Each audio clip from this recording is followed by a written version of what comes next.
If you don't understand this process before you start pursuing your GSA schedule, then you're almost guaranteed to waste months or even years. At the end of the day, there are only 6 things that you need to know before getting going on your GSA schedule, and most fail before the first one. So here they are. You can see them right here behind me. And the first one is, what actually is a GSA schedule? Then I'm going to go into, all of these. Who is the GSA schedule really for? Talking about eligibility. What is the GSA process? What's the timeline, the cost, and what are your options to get into the GSA program? What happens after you get it? You want to know what's going to happen after before you start, right? And then I'm going to go into some of the common costly GSA schedule mistakes. So let's begin with number 1. What actually is a GSA schedule? So just to break it down simply, it's basically just a pre-approved, access to being on a vendor list that government buyers go to whenever they have a need for a common product or service. That's basically it. In a nutshell, it's basically a shortcut for agencies to purchase through you. And you want to be on that list so they can access you very, very easily. Now, it's not a contract that guarantees you revenue or sales or anything. Really, you still have to go out and pursue it. And before I go on to the second one, I just want to drop a really quick note to please subscribe so you can get videos like this sent to you and showing up in your feed just every week. I try to put out 1 or 2 really good videos every week. Also, down below in the comments, you can have access to my community for free for a few days, and then it's super cheap. And also, if getting a GSA schedule just seems like it's just a massive process and you don't even want to deal with it, bring in an expert like us. My company's been doing this for 20 years. We get small businesses into the GSA program. It's all we do every hour of every day. All right, so number 2, who is the GSA schedule really for? Now, I'm going to kind of go into who it's for and who it's not for, just to keep things kind of spicy and a little bit simple. So a company that has been in business for 2 years or more is the ideal candidate for GSA. Another thing that's really necessary is, you can see here, proven sales history. Having past performance is super, super important. Without past performance, I would say there is a none percent chance of getting into the GSA. Compliance and documentation ability. So your company should have the infrastructure, the people and the systems to handle working with the government, because, hey, it's just as paperwork heavy as everybody says. There's truth in that. And then just commitment. That's the last thing. This is something I see that divides the successful small businesses from the not so successful in GSA. It's the commitment to pursue, even if you lose the first 1, 2, 5 proposals through GSA, to keep going, and also just to kind of keep improving along the way. And I'm going to go into some of those foundational attributes in a minute as well.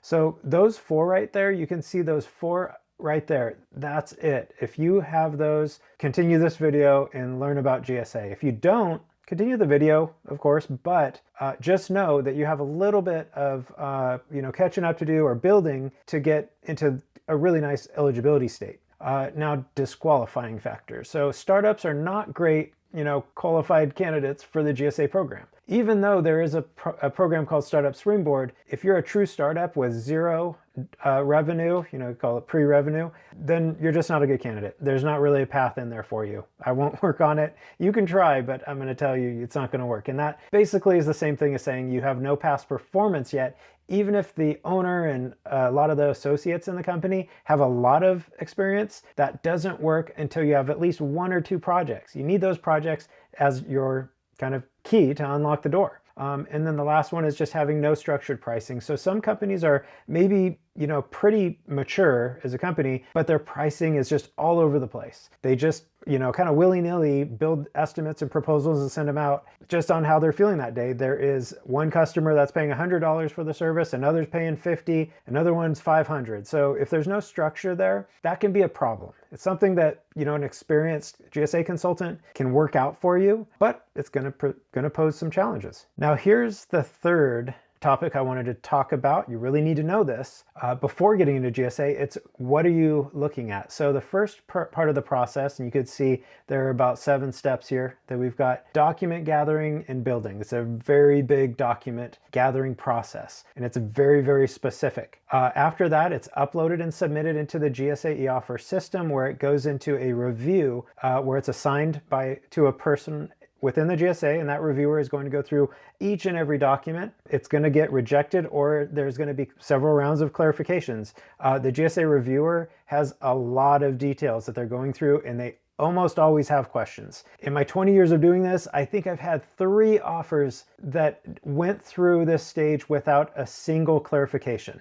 So it happens, the clarifications are very, very common. Rejections are actually really common too. And they're not the end of the world. If you respond to the rejection, which the GSA gives you their rationale, if you respond to it quickly, you really won't even lose your place in line. So not as bad as it sounds. Rejection sounds like a really bad word. Now, once you make it through rejections and clarifications, you're looking at negotiations with that GSA reviewer and ultimately approval or award into the GSA program. After that, we are looking at, just the final registration, uploads. There's a whole kind of process there. We handle that for our customers.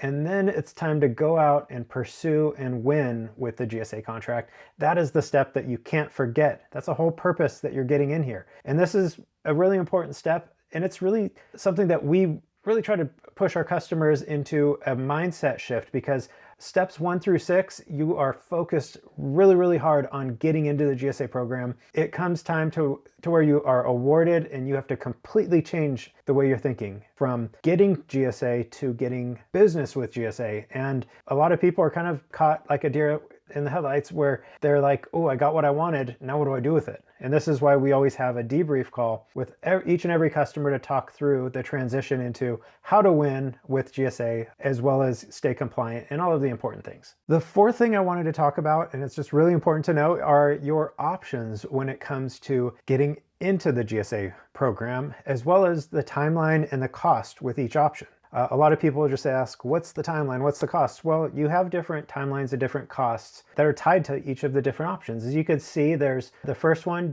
doing it yourself with absolutely no help. Then there's doing it yourself with some sort of guidance. And then there's the done for you approach. That's obviously what GSA Focus does, but not a lot of people know, and this is for good reason, because we just launched this. We have a DIY kind of helpful option, and we're actually releasing a second version of that. So if you do it yourself, this is based on 20 years of having conversations with people that have tried to do it themselves. They usually say it's taken them 2 to 5 years. And most of the time, they have not even succeeded. A lot of the time, they haven't even submitted yet. And as you've seen, that's step 2. They haven't even made it, and it takes them 2 to 5 years to get to that. Now, if they're very focused, they could get all the way to the end, but it'll probably still take on the 2 to 5 year timeline. But here's the good thing: $0. Other than your time, you're not paying anybody to do anything. You're doing it yourself. The second option is with a guide, doing it yourself. It'll take the timeline down to about a year or 2. And we have an option that's a DIY, kind of a quick start. And then we're releasing an option that's a DIY with a ton of templates, tools, video guidance on every document. So these are kind of the price points for this mid-range one. And to learn more about that, check out the community link that's down below in the description. What we do, our price, obviously goes up and stuff over the years, but as of right now, it's about $11,000. And this is the done for you approach. So it takes much, much longer, 3 to 9 months, 3 months with like Fastlane, Expedite, 9 months just on a typical standard timeline. Much quicker, much less of a headache for you, but it costs. If you're looking for just kind of a hands-off approach, get somebody to do it for you, this is the one for you, especially if $11,000 is not kind of, a big budget impact number for you. Now, this is the, cost that is kind of the unspoken cost, the hidden cost. Bids pass you by. In 2 to 5 years, you're probably leaving $2, $5, $10, $20 million on the table, because those opportunities that you were qualified for through GSA are passing you by when you're not in GSA. So when it takes you longer, that's a problem. Same here. but a smaller timeline. And then on this one right here, you're getting into GSA quicker. So yeah, you might pay 11,000, but as a result, oftentimes it leads to 100,000, even, $1 million contracts that come in. Usually by year 2, year 3, when you're in the program, you're really starting to win those bids in the 6-7 figure range if you're really pursuing.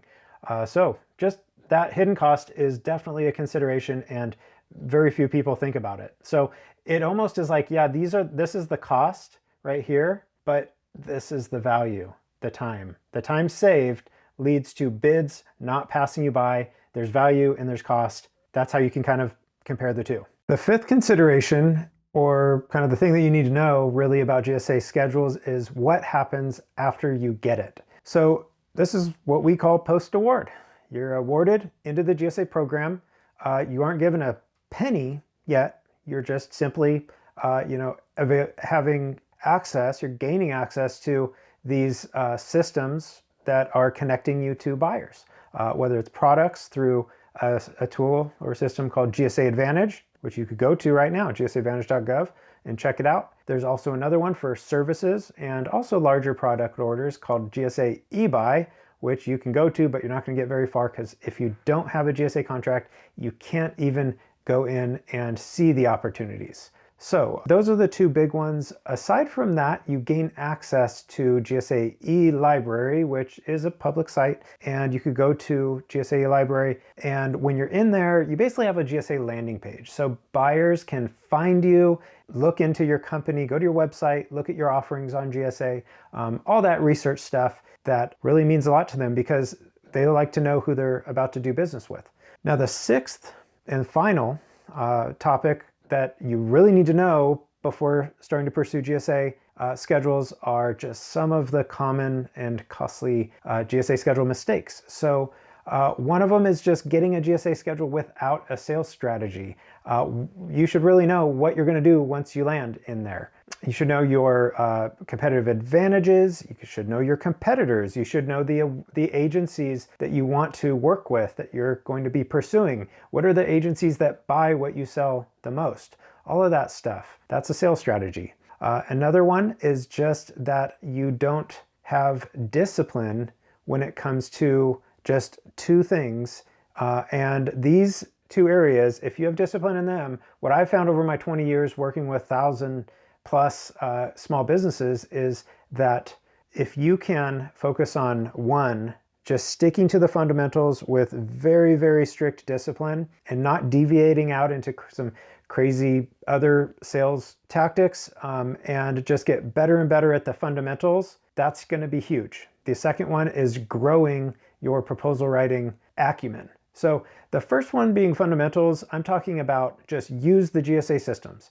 What's really great about the GSA schedule and getting in there is that opportunities come to you. Now think about this in the commercial space. That's twisted around. You have to go out and get opportunities.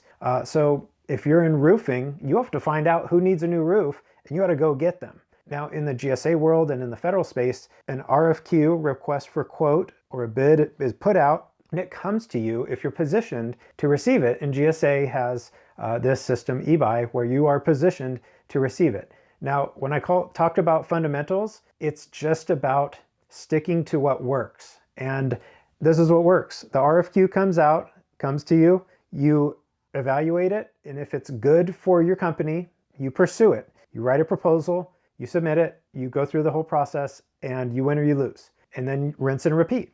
Now, number two is very closely tied in with the discipline of fundamentals. It's just growing your proposal writing process. And this comes from Debriefing. I have a great debrief resource that's in the community. You have free access to that for a few days. So down below in the link, join the community, get the debrief tool or the debrief resource. It's very, very good. But your proposal writing is going to improve by debriefing. You're allowed to ask buyers in the government space why they didn't go with you. That is going to give you direct feedback that you could take in and turn into a better chance of winning next time. So that's what I've got for the sixth one. Now the big question is, should you get a GSA contract?